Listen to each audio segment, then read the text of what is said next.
এই রাঘব কে ছিল? একজন সাধারণ চোর ছিল, কাল রাত থেকেই লকআপে ছিল। অ্যাক্সিডেন্টে ওর মেয়ে মারা গেছিল, তাই ওকে এখানে নিয়ে এসেছিলাম। দয়া,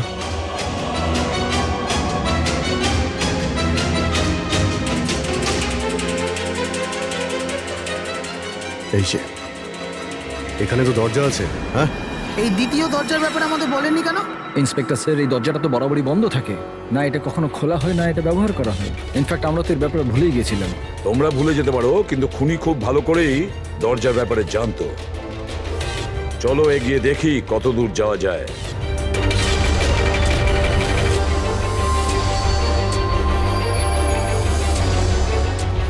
স্যার এই জায়গাটা তো সত্যি সত্যি অনেকদিন ধরেই বন্ধ পড়ে আছে মনে হচ্ছে। স্যার, হ্যাঁ, এই দেখুন, জুতোর চাপ আর এই টুলের চাপ। মনে হচ্ছে কেউ এখানে বসেছিল।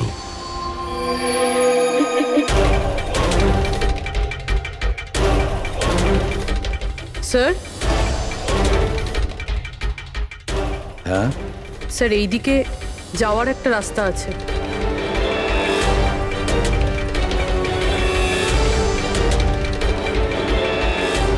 স্যার, হ্যাঁ, স্যার এখানে সিমেন্টের প্লাস্টারের কাজ চলছে। হ্যাঁ। এই সিমেন্টটা ভিজে রয়েছে। এখানে কোনো চিহ্ন না রেখে কেউ যেতেই পারবে না স্যার। আর এত বড় লাভ কেউ দিতেও পারবে না। সেটাই তো। স্যার এরকমও তো হতে পারে যে খুনি অন্য কোনো রাস্তা ব্যবহার করেছে। হ্যাঁ, কিন্তু সেটা কোথায়? স্যার, স্যার দরজা।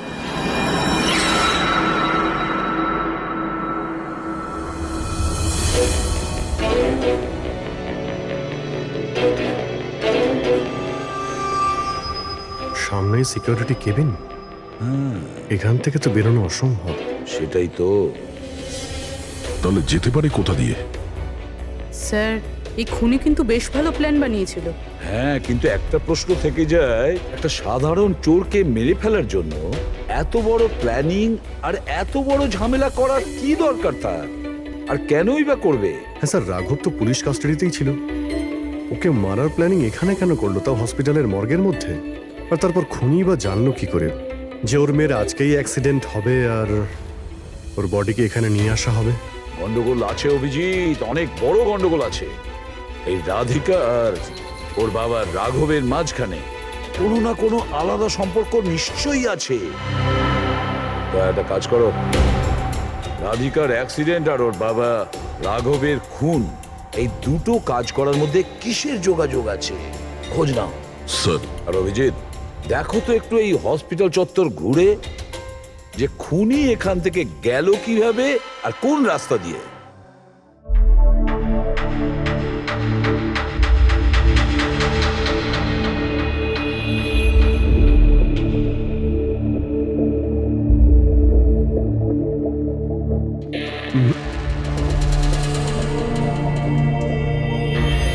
এই জানালা দিয়ে যে খুনি বাইরে বেরিয়ে এসেছে তা তো মনে হচ্ছে না। হ্যাঁ স্যার, কেননা এখানে মাটিটা তো ভেজা রয়েছে। যদি এখান থেকে লাফিয়ে বাইরে আসে তো কোনো চিহ্ন বা কিছু তো থাকতো। সেটাই তো।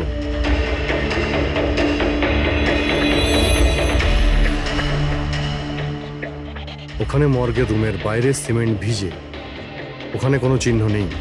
এখানে একটাই রাস্তা আছে যেটা দিয়ে বাইরে আসা যায়। এখান থেকেও আসেনি মানে গেল কোথা দিয়ে? কিন্তু স্যার একটা জল জ্যান্ত মানুষ এইভাবে হাওয়াতে উড়ে তো যেতে পারে না। কারেক্ট। জলজান্ত মানুষ না হতে পারে পুরবী, কিন্তু মৃত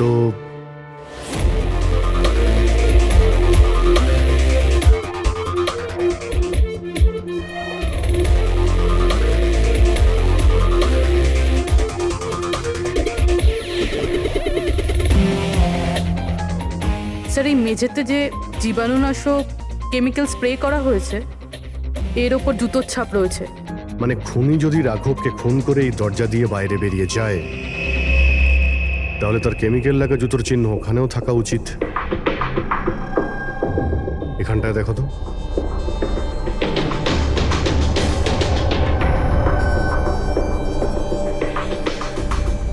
স্যার স্যার এখানে জুতোর ছাপ তো আছে, কিন্তু আমাদের জুতোর ছাপ রয়েছে। এই যে প্লাস্টিক কভার্স আমরা পরে আছি, এগুলো ছাড়া আর কোনো চিহ্ন নেই। আর কোনো চিহ্ন নেই? না। আচ্ছা, আমি যেরকম ভেবেছিলাম তেমনটাই হয়েছে। স্যার আপনি কি বলতে চাইছেন? মানে হলো খুনি এই দরজা দিয়ে বাইরে যায়নি। স্যার খুনি এই দরজা থেকে বাইরে যায়নি, মেইন ডোর থেকে বাইরে যায়নি, তাহলে বাইরে গেল কিভাবে? খুনি এই রুম থেকে বাইরেই যায়নি। এটা কি করে সম্ভব স্যার? রাঘবের মৃত্যুর পর এই রুমটা তো আমি নিজে চেক করেছি। যদি রাঘব ছাড়া এই রুমে আর কেউ ছিল তাহলে এই 8টা লাশ। Exactly my point. এখানে 8টা লাশ ছিল, 8টা। স্যার আপনি কি বলতে চাইছেন? রাঘবের খুন কোনো লাশ করেছে? হতে পারে। এই 8টা লাশের মধ্যে এখানে শুধু 5টা রয়েছে। 3টে লাশ তাদের পরিবারের লোকেরা নিয়ে গেছে। হ্যাঁ স্যার। যে লাশগুলো এখান থেকে গেছে তার ডিটেলস আমার এখনই চাই, এখনই। স্যার আমার মনে হচ্ছে এই খুনির রহস্য এই 3টে লাশের মধ্যে লুকিয়ে আছে।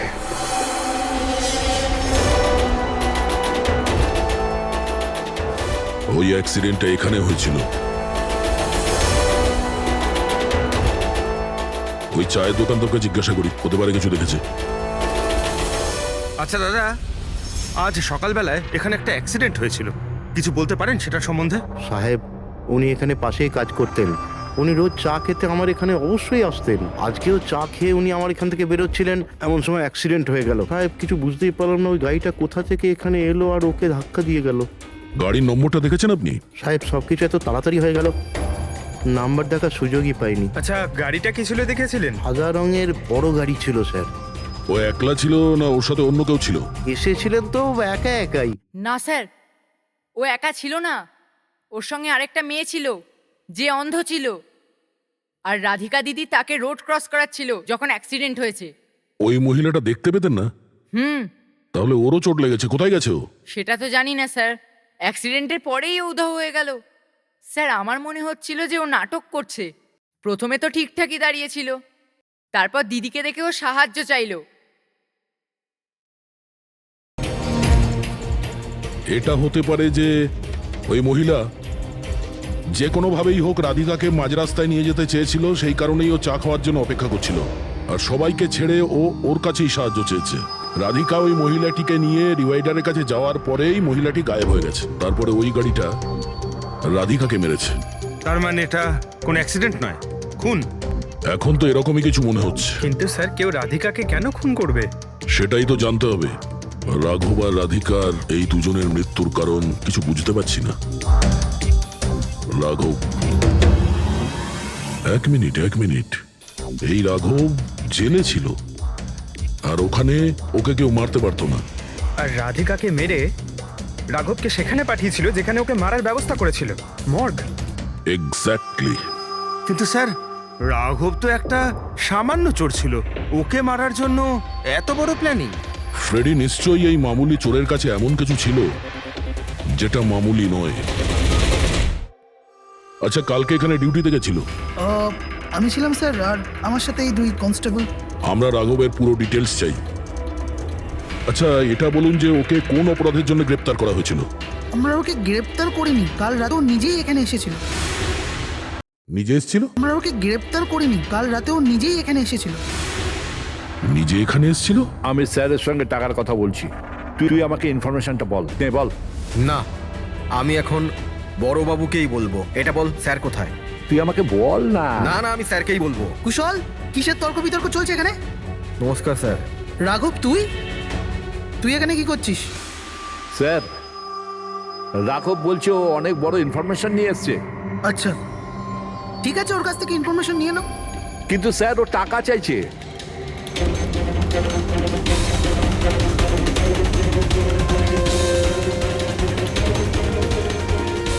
পুলিশের কাছে টাকার গল্প করছিস? টাকা চাই? খবরটা কিছু এরকম। ঠিক আছে, টাকা দিয়ে নিয়ে নাও ইনফরমেশন। কিন্তু স্যার ও অনেক টাকা চাইছে, পরিমাণটা শুনলে আপনিও চমকে যাবেন।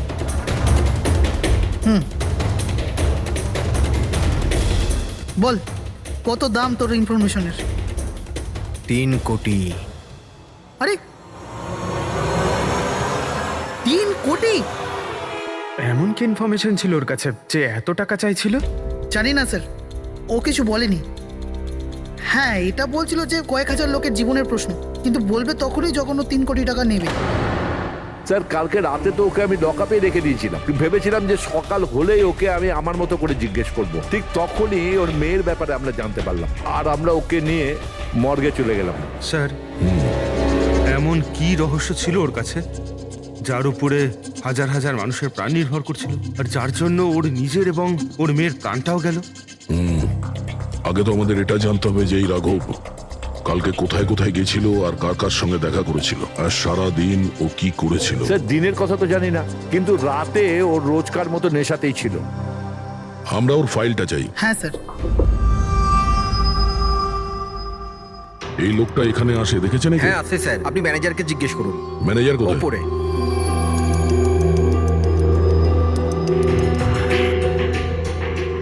ম্যানেজার? ওই দেখুন ম্যানেজার। আমরা সিআইডি থেকে আসছি। এই লোকটা কাল এখানে এসেছিল? স্যার এ তো রাঘব, এ সবসময় এখানে আসে।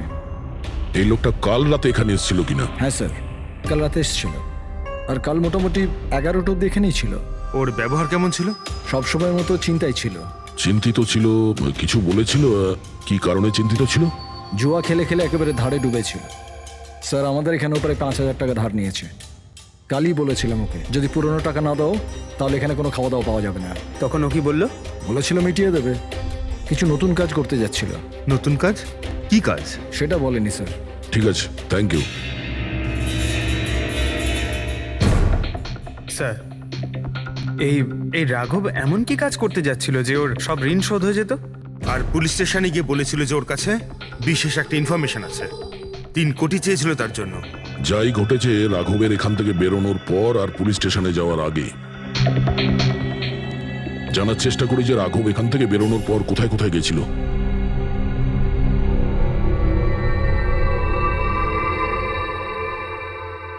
আচ্ছা, কালকে এই লোকটাকে আশেপাশে কোথাও দেখেছিলে? হ্যাঁ স্যার, যখন এখান থেকে বেরোচ্ছিলেন তখন আমি দেখেছি ওনাকে। তারপর কোথায় গেলেন আমি কিছু জানি না। আচ্ছা, এখান থেকে ও হেঁটে গেছিল না? হ্যাঁ স্যার, শুধু হেঁটেই গিয়েছিল, পুরো নেশা করেছিল। ওইদিকে কোথায় গেল স্যার? নেশা অবস্থায় হেঁটে গেছে তো বেশি দূর যায়নি। চলো দেখি। Thank you. ঠিক আছে স্যার।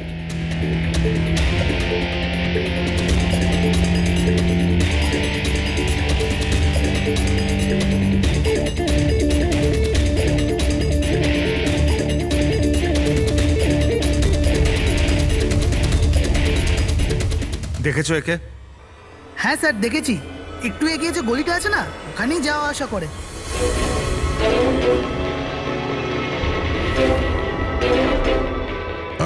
এক মিনিট, এই লোকটাকে দেখেছো? এ তো শিবার আত্মীয়।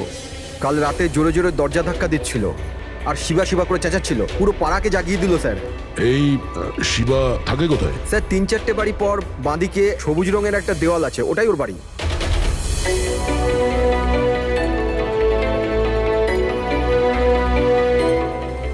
তালা লাগানো আছে, খুলতে হবে। পঙ্কজ একটা কাজ করো, আশেপাশে কেউ আছে কিনা দেখো, ডাকো ওকে। আরে এদিকে এসো।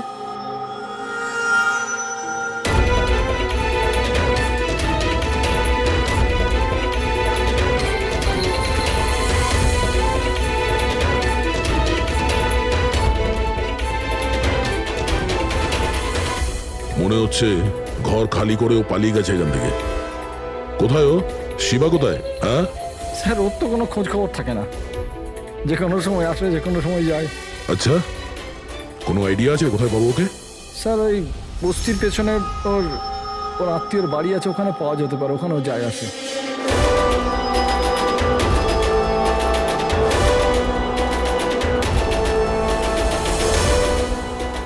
এই বাড়িটা।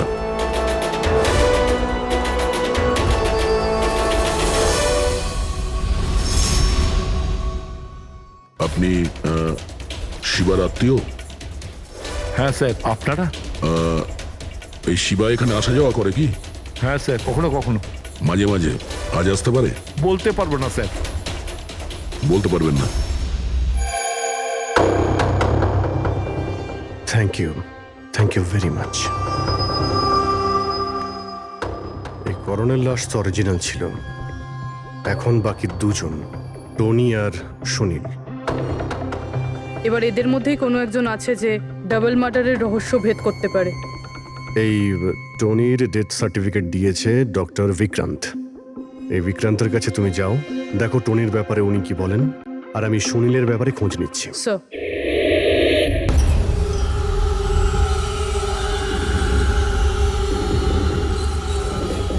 রবি, রবি, দরজা খোল। আপনি কে? সিআইডি। কোথায় পালাচ্ছিস? এই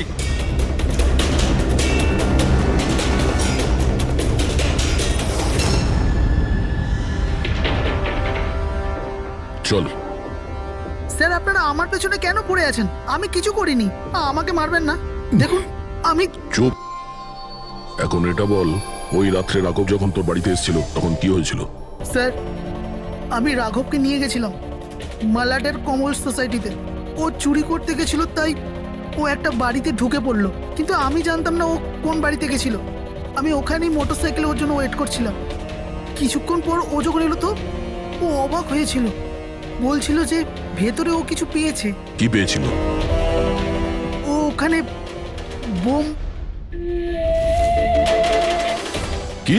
আমি ওকে বলেছিলাম যে এই কথাটা আমরা পুলিশকে বলে দিই, কিন্তু স্যার ও নিজের লোভ সামলাতে পারলো না, তো ওর স্বার্থ সিদ্ধি করার চেষ্টা করলো। ব্যাস স্যার, এর বেশি আমি কিছু জানি না। যদি তুমি কিছু না করো তাহলে তুমি পালাচ্ছিলে কেন? স্যার, ওই রাঘব আর ওর মেয়ের মৃত্যুর খবর শুনে আমি ভয় পেয়ে গেছিলাম। শুধু আমার আর আমার পরিবারের প্রাণ বাঁচানোর জন্য পালাচ্ছিলাম। স্যার, হয়তো সেই জন্যই বলছিল যে হাজার হাজার লোকের জীবনের ব্যাপার। আর যদি সত্যি রাঘব ওখানে বোম পেয়ে থাকে তাহলে এটা তো খুব সাংঘাতিক ব্যাপার। অন্য কেউ ওই বোমটা পাওয়ার আগে আমাদের খুঁজতে হবে ওই বোমটাকে। কোথায় ছেড়েছিলে তুমি রাঘবকে? বলো আমাদের। চলো। কামেন।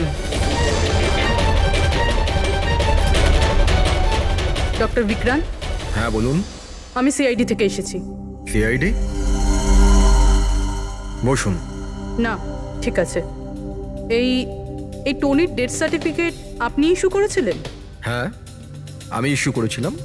আচ্ছা, তাহলে কি টনি সত্যিই মারা গিয়েছিল? এটা কি ধরনের প্রশ্ন করছেন আপনি? অফকোর্স মারা গেছিল, না হলে আমি ডেথ সার্টিফিকেট ইস্যু করতাম কি করে? দেখুন ডক্টর, আমি সেরকম কিছু বলতে চাইনি। এরকমও তো হতে পারে আপনার কোনো ভুল হয়েছিল, ও বেঁচে ছিল আর তারপর। আমার 20 বছরের জীবনে আমাকে আজ পর্যন্ত এরকম অভিযোগ কেউ করেনি। আচ্ছা ডক্টর, আপনি কি টনিকে আগে থেকে চিনতেন? আগে না, ওনার স্ত্রী ওনাকে ক্লিনিকে নিয়ে এসেছিলেন। হার্ট অ্যাটাক হওয়ার জন্য উনি মারা গিয়েছিলেন। হ্যাঁ ম্যাডাম, এটা সত্যি যে আমাদের দিক থেকে কোনো ভুল হয়নি। আমি কোনো হাতুড়ে ডাক্তার নই ম্যাডাম। 20 বছরের অভিজ্ঞতা আছে আমার। ইংল্যান্ড মেডিকেল কলেজ থেকে ডিগ্রি আছে আমার। আপনি বুঝতে পারছেন? England medical college. আর আপনি আমার যোগ্যতায় সন্দেহ করছেন? আমি কি জীবিত আর মৃতর মধ্যে পার্থক্য বুঝি না? I am so sorry doctor, আমি সেরকম কিছু বলতে চাইনি। আচ্ছা, আপনি এটা বলুন, ওই লাশটাকে নিয়ে কোথায় যাওয়া হয়েছিল? কবরস্থানে নিয়ে গেছিল, আর কোথায় যাবে? থ্যাঙ্কস।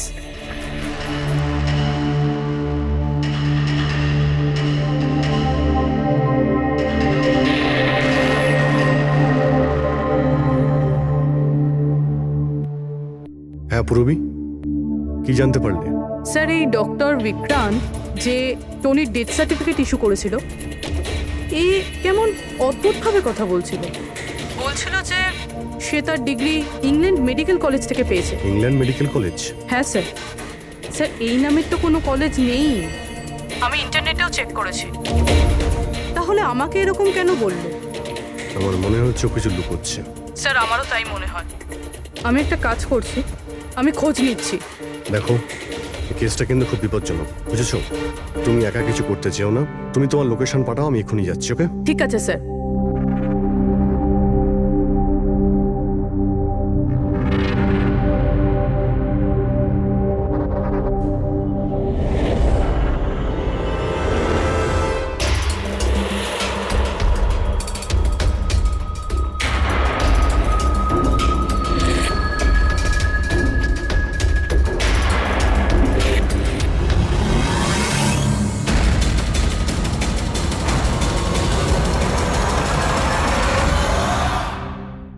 শিবা বলল যে ও রাঘবকে এখানেই ছেড়েছিল।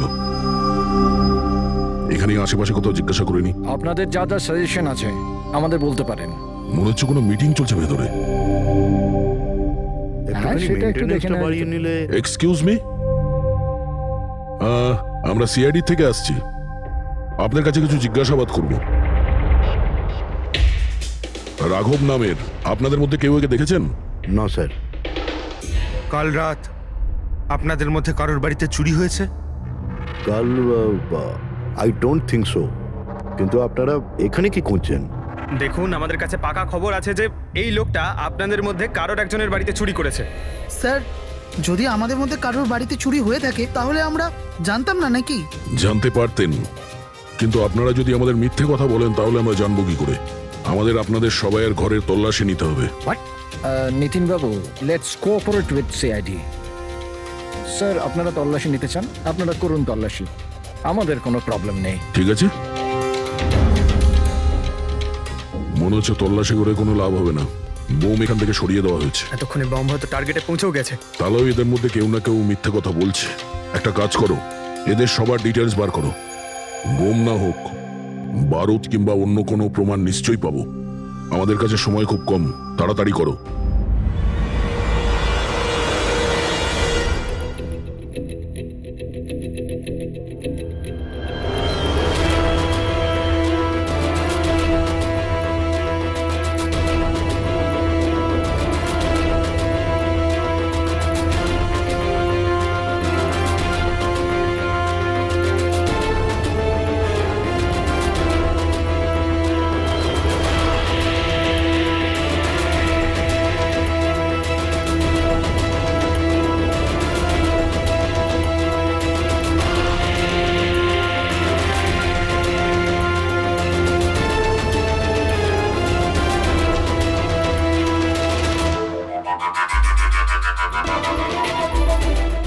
কফিন?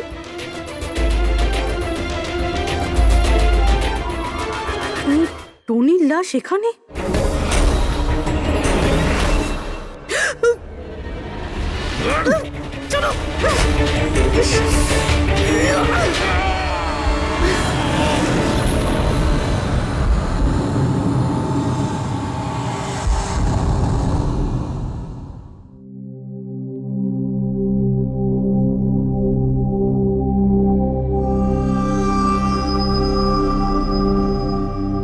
হ্যাঁ পঙ্কজ, স্যার, বম্বের ব্যাপারে কিছু জানতেই পারছি না স্যার। যে কটা লোককে আমরা সন্দেহ করছি না, প্রত্যেকটা লোকের ঠিকুজি খুঁজে বের করো খুব ভালো করে। হ্যাঁ দয়া, এই ব্যাপারে কিছু খুঁজে পেলে? স্যার, ও কেস ফাইল থেকে তো পাচ্ছি না, তবে পুলিশ ডেটা থেকে পাচ্ছি স্যার। আচ্ছা, কাল রাত্রে কেউ পুলিশ ডেটাবেসে এন্ট্রি করেছে স্যার। এই দেখুন, রাত 3:30টার সময় সিস্টেমের ফায়ারওয়াল 15 মিনিটের জন্য বন্ধ ছিল। মানে স্যার, কেউ এই সিস্টেমটাকে অ্যাক্সেস করার চেষ্টা করেছে আর কিছু ফাইল খুলেছে। কোন ফাইলগুলো? রাঘবের ফিঙ্গারপ্রিন্ট স্যার। রাঘবের ফিঙ্গারপ্রিন্টস? রাঘবের ফিঙ্গারপ্রিন্টস? কিন্তু কেন? এটার তো একটাই মানে দাঁড়ায় দয়া, সে যেই হোক সে রাঘবকে চিনতো না, এই জন্য ও রাঘবের ফিঙ্গারপ্রিন্ট পেয়েছিল ওই বোম রাখা ঘরে। সেই ফিঙ্গারপ্রিন্ট পুলিশের ডাটাবেসকে হ্যাক করে ওর ফিঙ্গারপ্রিন্টের সঙ্গে ম্যাচ করে দেখা হয়েছে। রাঘবের ব্যাপারে ওরা পুরোটাই জানতে পেরেছে, রাঘব দেখতে কেমন, কি কাজ করে, আর সেখান থেকে ওরা জানতে পারে যে রাঘব জেলে বন্দী হয়ে আছে। ওদের যে করেই হোক রাঘবকে জেল থেকে বের করতে হতো। এই জন্য রাঘবের নিরীহ সন্তান রাধিকাকে ওর অ্যাক্সিডেন্ট করিয়ে দিয়েছে। ও জানতো যে পুলিশের লোকেরা রাঘবকে নিয়ে রাধিকার কাছে আসবে তার মেয়েকে দেখানোর জন্য। নিজের সন্তানকে দেখতে রাঘব নিশ্চয়ই আসবে, আর তারপরে সুযোগ পেতেই রাঘবকে মেরে ফেলেছে। এরা খুব সাংঘাতিক লোক দয়া, ওরা এতটাই বিপজ্জনক পুলিশের ডাটাবেস পর্যন্ত হ্যাক করতে পারে। বাস স্যার, একবার এটা জানতে পারি যে মর্গে রাঘবের খুন কে করেছে, তাহলেই। হ্যাঁ অভিজিৎ, বলো। পাচ্ছি না, ওকে খুঁজতে হবে। কি? ঠিক আছে, আমরা ওর মোবাইল ট্র্যাক করে পৌঁছচ্ছি। ওকে ওকে, ইয়া। কি হলো? পুরোবি প্রবলেমে আছে স্যার।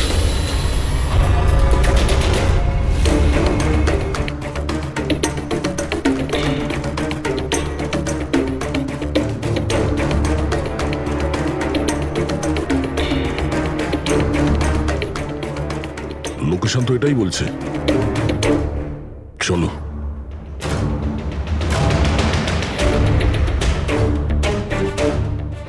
স্যার, দরজা তো খোলা। চলো।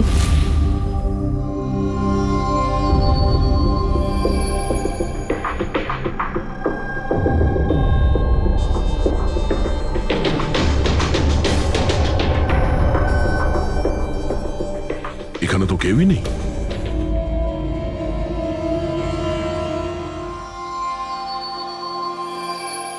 মনে হচ্ছে কেউ আসছে।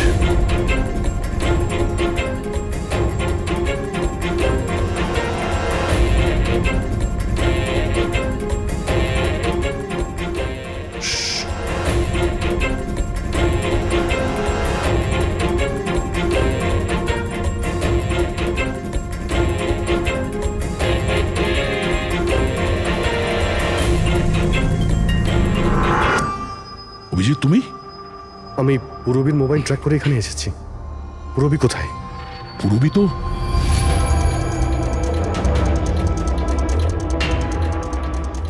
পুরবী? ও নো, পুরবী! পুরবী! পুরবি, পুরবি, পুরবি! স্যার, ওর গলার দাগটা দেখুন স্যার, মনে হচ্ছে ওর গলা কেউ টিপে দিয়েছে। নার্ভও খুব স্লো আছে। পুরবী! পুরবি, পুরবি, পুরবি! পুরবী, কি হয়েছে? এসব কে করেছে? হ্যাঁ, স্যার ওই টনি, ওই যে টনি? টনি স্যার, ও এখনো বেঁচে আছে। এখানেই কোথাও আছে স্যার। পঙ্কজ, দেখো তো কে। ফ্রেডি, তুমি এক্ষুনি পুরবীকে হসপিটালে নিয়ে যাও, বুঝেছো? চলো চলো পুরবি।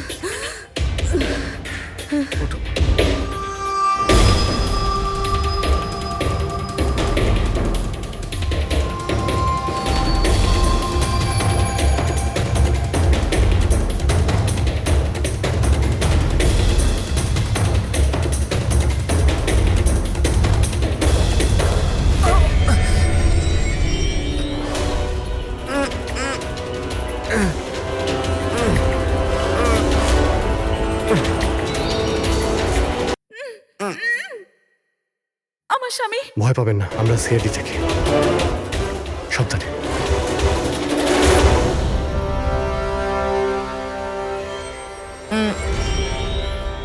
আপনি কে? আমি ডক্টর বিক্রান্ত। ওরা জোর জবরদস্তি করে আমার থেকে সার্টিফিকেট বানিয়েছিল। আমার বউ ওদের কাছে বন্দি ছিল, ওর প্রাণের ঝুঁকি ছিল। এই, এসব কি হচ্ছে কি? হ্যাঁ, এতক্ষণ তো লাশটা মিথ্যে ছিল। যদি সত্যি কথা না বলো না, তোমাদের দুজনকে জীবন্ত পুঁতে ফেলবো। না স্যার, আমি বলছি স্যার, আমি বলছি। তুই অন্ধ হওয়ার নাটক করেছিলি যাতে এই টনি রাধিকাকে মারতে পারে। বস, পুরবী কেমন আছে? স্টেবল, হসপিটালে অবজারভেশনে আছে। গুড। রাধিকার খুনের রহস্যটা তো বুঝতে পারলাম। এটা বলো যে রাঘবকে কি করে মারলে তোমরা? ওই মর্গে কি করে ঢুকলে তোমরা? আর লাশ হওয়ার অ্যাক্টিং কি করে করলে? হ্যাঁ, অ্যাক্টিং ছিল না দা, ও সত্যিই মরে গেছিল। কি? কি ঠিক বলছি তো? প্রথমে তুমি মরে গেছিলে, তারপর বেঁচে উঠে তুমি রাঘবকে খুন করে দিলে, রাইট? আরে সালুকে কি বলছো সব? মরে গেছে, বেঁচে উঠেছে, আবার বেঁচে উঠছে। আমি ঠিক বলছি বস। পুরবীর গলাটা টেপার সময় এর হাত থেকে কিছু কেমিক্যালস পুরবীর গলায় লেগে যায়। আমি ওগুলো টেস্ট করেছি। ওটা এক ধরনের টক্সিন, যেটা খুবই রেয়ার, দুর্লভ সমুদ্রের মাছের মধ্যে পাওয়া যায়। এই সামুদ্রিক মাছ নিজেদের প্রাণ বাঁচানোর জন্য এই টক্সিনের ব্যবহার করে। কিছুক্ষণের জন্য একে দেখে মনে হবে যে মারা গেছে, কিন্তু আবার বেঁচে ওঠে। এও সেই টক্সিনেরই ব্যবহার করেছে। এও কিছুক্ষণের জন্য মারা গেছিল। আর এই টক্সিনটা এমন অদ্ভুত জিনিস যে কেউ একে ধরতে পারে না। মানুষের হার্টবিট একদম একদম বন্ধ হয়ে যায়। দেখে মনে হয় যেন মানুষটা মরেই গেছে। এই কাজটা ইয়ে করেছে, প্রথমে মারা যায় আর তারপরে বেঁচে উঠে রাঘবকে খুন করে। কে ঠিক বলেছি? Correct sir. তুমি ওদেরকে মারলে কেন? আমি টাকা পেয়েছিলাম স্যার, ইন্টারনেট থেকে কেউ আমাকে হায়ার করেছিল রাঘব আর রাধিকাকে মারার জন্য। বোম কোথায়?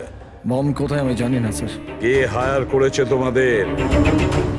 আমি এর আগে কোনোদিন দেখা করিনি স্যার। ও আমাকে একটা বিল্ডিংয়ে রেকি করার কথা বলেছিল, যেটাকে ওড়াতে চাইছিল। কোন বিল্ডিং?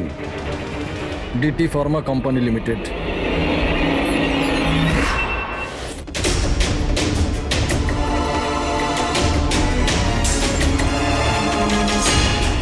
এদিকে শোনো ভাই, এদের মধ্যে কেউ কি এখানে আজকে এসেছে? হ্যাঁ, এ পার্কিং লটে গেছে স্যার।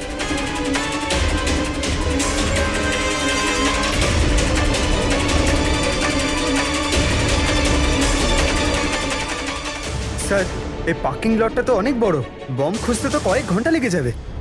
আর যদি এখানে ব্লাস্ট হয় স্যার, তাহলে অনেক লোক মারা যাবে।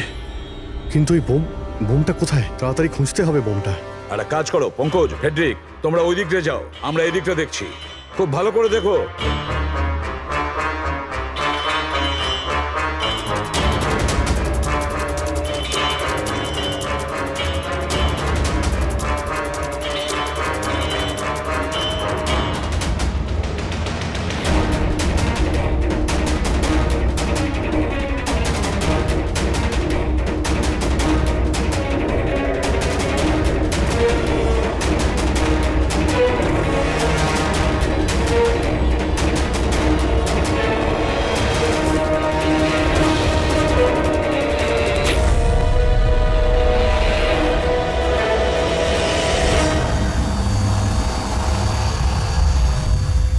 নিতিন,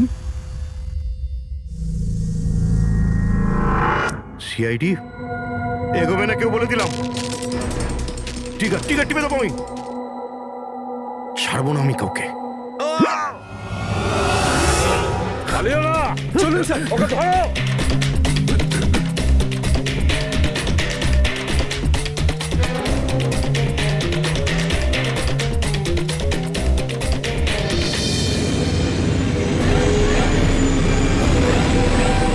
খেলা শেষ।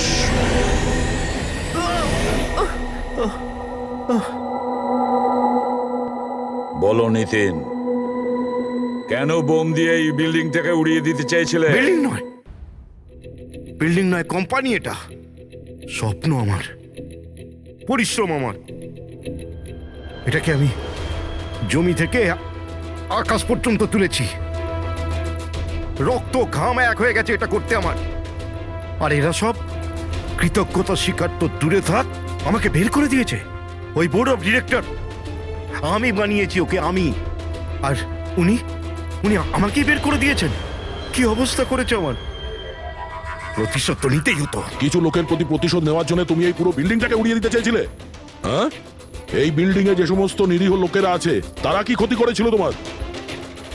রাঘব আর তার মেয়েরও প্রাণ নিয়েছো তুমি, আর তারপরেও এই বিল্ডিংটাকে প্ল্যান করে শেষ করতে চাইছিলে। কঠোর থেকে কঠোরতম শাস্তি হবে।